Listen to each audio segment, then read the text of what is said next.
శుభోదయం మిస్. మేము బయోడైవర్సిటీ మీద విప్రో ప్రాజెక్ట్ చేస్తున్నాము. అడవిలో పెరిగే చెట్లు మనకు ఎలా ఉపయోగపడతాయి, అవి ఇప్పుడు మన చుట్టూ పెరుగుతున్నాయి లేదా అని మీకు తెలిసినవి కొన్ని చెప్పండి. మనం ఇప్పుడు వాడే చెట్లన్నీ కూడా అడవుల్లో పెరిగినవే.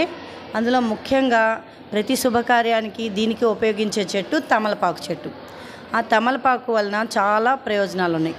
తమలపాకులను మనము దేనికి ఉపయోగిస్తాము? అరుగుదలకు, జీర్ణక్రియకు ఉపయోగిస్తాము. వాటి కషాయమేమో శ్వాస నియంత్రణను, కఫాన్ని బయటికి తోలడానికి దానికి ఉపయోగపడుతుంది. ఇంకా చర్మ వ్యాధులను నయం చేయడానికి తమలపాకు ఉపయోగపడుతుంది. ఏమైనా గాయాలు తగిలినా దానికి తమలపాకు యొక్క పేస్ట్ రాసినట్లయితే అది తగ్గుదలకి ఉంటుంది. ఇంకా అందులో ఎముకల గట్టిదనాన్ని కూడా తమలపాకు మనకిస్తుంది.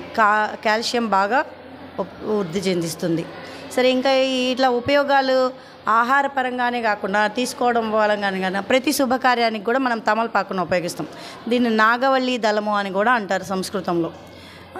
సరే, ఆ తమలపాకుని మనం పూజాది కార్యక్రమాల్లో ఉపయోగించుకుంటాము. తాంబూలాలు అది పేరెంటాలకి దానికి విచ్చుకోవడానికి ఉపయోగించుకుంటాము. ఎక్కువగా మన విందు భోజనాలైన తర్వాత కూడా తమలపాకులను అందిస్తాం మనం.